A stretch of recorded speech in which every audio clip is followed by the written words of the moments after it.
This is an image taken in Rome. At first glance, it appears they have left a small hill undeveloped, nothing very significant. Now, look what happens if we zoom in a little closer. The hill is not made of earth, it is made of ceramics. What you're looking at is Monte Testaccio, a ceramic dump from the Roman times. Mount Testaccio contains the remains of more than 50 million vessels. The Romans had such an advanced industry for the time that, instead of having to continually wash and reuse the same amphora, it was more profitable for them to break the vessels and make new ones. This mountain is a relic that tells us how tremendously wealthy the Romans were. It is estimated that Rome, in the golden age of Marcus Aurelius, was as rich as the Netherlands in the year 1700. In other words, as rich as a society that came 1,500 years later. However, this enormous prosperity didn't last forever. The Western Roman Empire fell, and the Germanic tribes divided Europe. With their fall, the Romans took a lot of trade down with them. Industry collapsed completely. Vessels much more basic than those thrown on Mount Testaccio became real treasures to be buried with the barbarian monarchs. Coins, especially those of less valuable metals, disappeared completely from the lives of ordinary people, who returned to bartering and small-scale debt. The fall of the Roman Empire is the event that marks the transition from the ancient to the Middle Ages, and for many people, it is one of the greatest tragedies in history.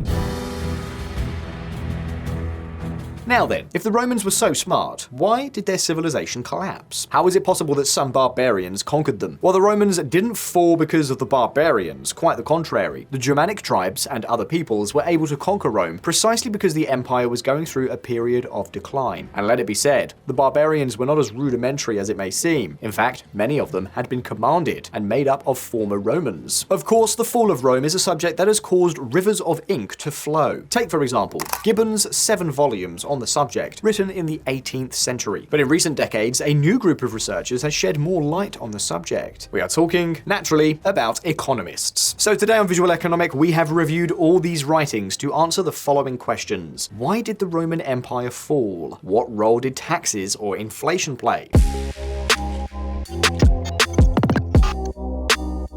The Romans lived in a market economy. It was a model based on private property and free trade. Things like land could be traded much more freely than during the Middle Ages. And as for contracts, what can I say? You all know Roman law. But perhaps most importantly, the entire Roman Empire, from the Iberian Peninsula to present-day Turkey, was part of a single common market. In other words, the various regions of the empire traded with each other, specialized in different products, and goods moved back and forth according to the laws of supply and demand. In fact, as a comparison, the Roman commercial advance was so great that during the first half of the Middle Ages, it was normal for most regions of Europe to be disconnected. Thus, they were forced to be self-sufficient, while Rome, hundreds of years before, had already overcome this barrier expertly. In the Middle Ages, as trade disintegrated and everyone had to live by growing their own food, industries such as pottery became unprofitable. There was no supply and no demand, and naturally, without industry, trade also became meaningless. In Rome, on the other hand, the opposite was true, and the proof is in the bread. If the regions of the empire did not trade with each other, then the price of bread would depend on the land and technology of each region. However, we see a very clear pattern. Prices basically depended on only one factor: the distance to Rome. This is a clear sign that trade was taking place throughout the empire. Now then, the Romans would be very rich. They would have markets, contracts, and everything that goes with it. But don't imagine they were the libertarian lions of the ancient world in the style of Millet either. In fact, they had a major Achilles heel that, for many economists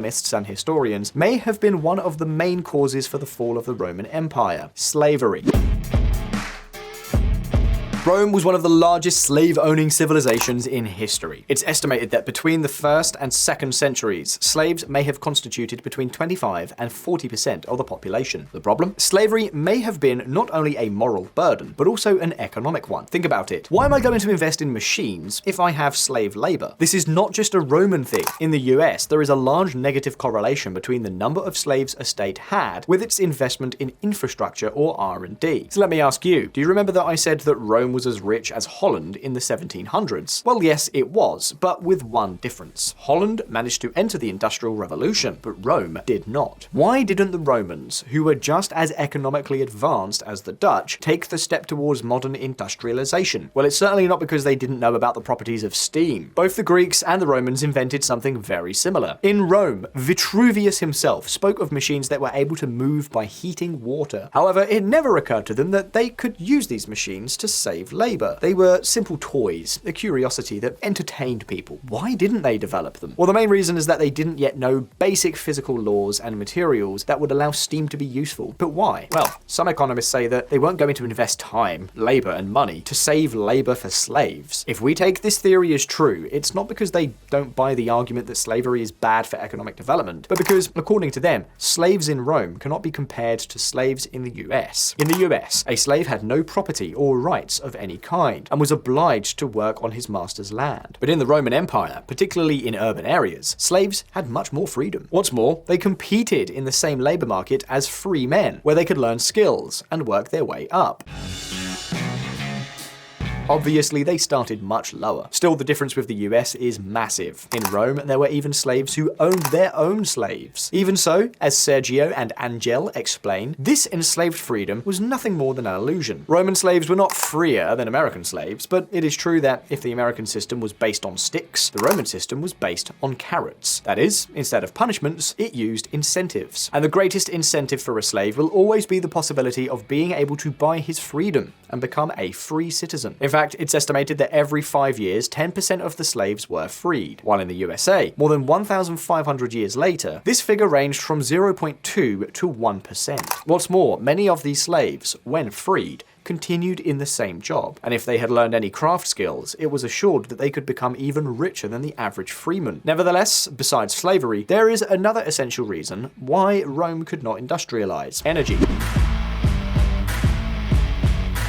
Coal was the key to the steam engine and the Industrial Revolution. The Romans, however, hardly used coal at all. Their forges and fireplaces ran on wood and charcoal. And of course, if your main source of energy is firewood, well, what can I say? There won't be any Industrial Revolution. But even with this in mind, it's possible that slavery did hurt the economy in a more indirect way. Because let me ask you another question. Can you name any famous Roman trading company? I'm convinced that the answer is no. And this is strange. We know that trade was the order of the day, and that there was even something very similar to joint stock companies. Some had more than 50 merchant ships. But it doesn't look like these commercial alliances would last long, at least not over several generations. The fact is that when a merchant became rich in Rome, he didn't invest that money to leave an even bigger business to his children. The most typical thing was to buy a villa in the countryside to live on your land and income. After all, that was what the aristocratic elite that everyone wanted to imitate did. And working, particularly in some sectors of craftsmanship, no matter how well paid it was a slave thing. Economic historians, such as the well-known Deirdre McCloskey, have argued that ending this mentality that the highest aspiration a rich man could have was to live off income from the land was a key ingredient for the coming of the Industrial Revolution. However, not all economists have looked for the causes of the fall of the empire inside Rome. Others have found them outside. And no, we aren't talking about the Germanic tribes, the Persians or the Huns, but about much more lethal invaders: germs.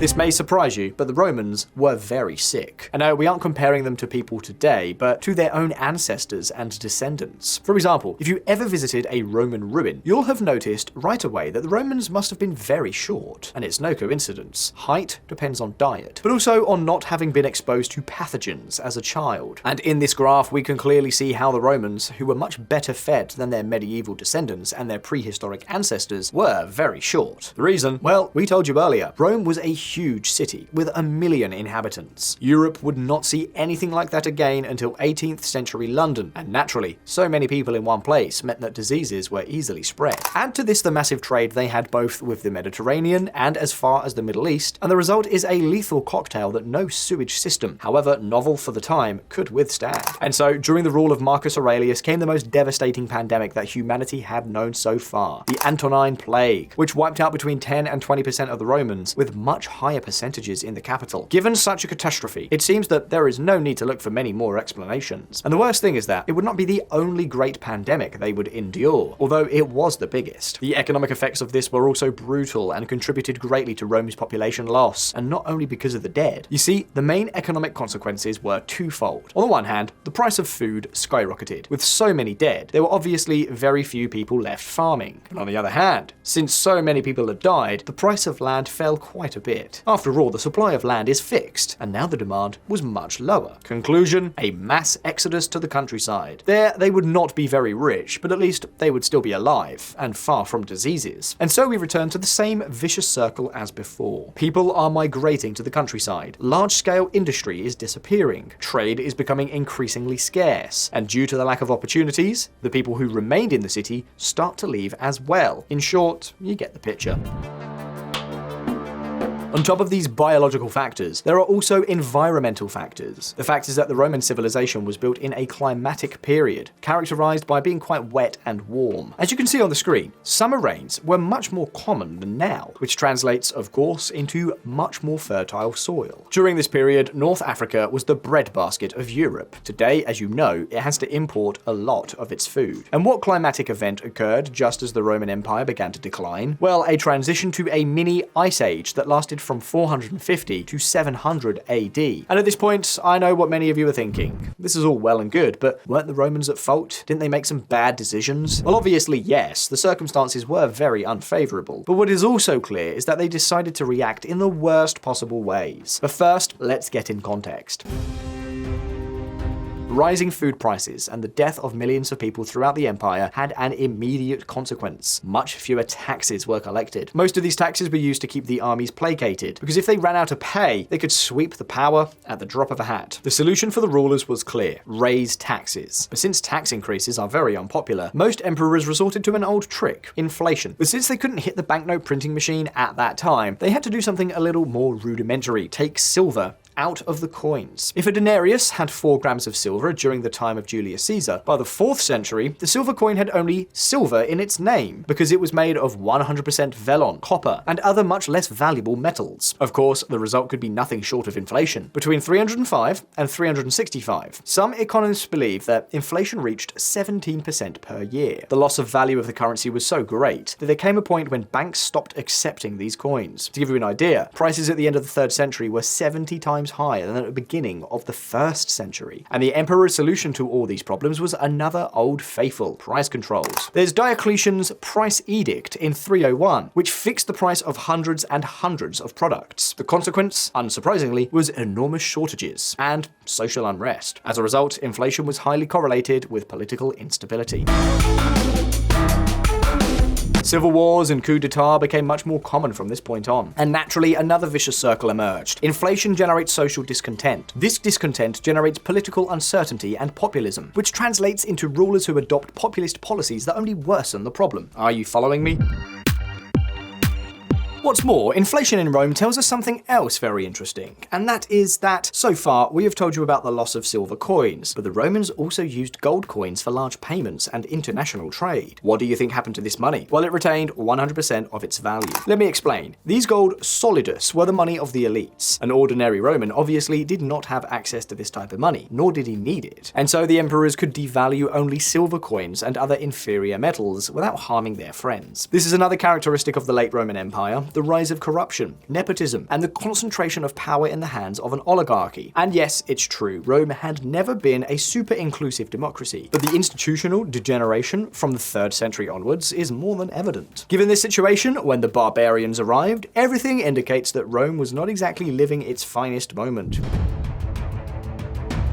But to end on a positive note, there are those who say that this was not so bad. In the end, after the disintegration of the Roman Empire, hundreds of independent territories emerged in Europe, and no large state was able to impose itself on the rest. Thus, a climate of economic, religious, and intellectual competition would develop in Europe, which in the very long run, would promote development. If a territory wanted to censure a scientist, he could easily go elsewhere. And it was in this context that Europe achieved what Rome could not: centuries of sustainable economic growth that have brought us this far. But at this point, it's your turn. Is there a reason for the fall of Rome that we've left out? Was the fall such a bad thing, or do the Middle Ages get a bad rap? Do you think the Romans could have entered into an industrial revolution like the British? You can leave me your answers down in the comments. And as always, don't forget that here on Visualeconomik, we release new videos every week, so subscribe to the channel and hit the little bell so you don't miss any of our updates. If you like this video, like it, and I'll see you in the next one. All the best, see you next time.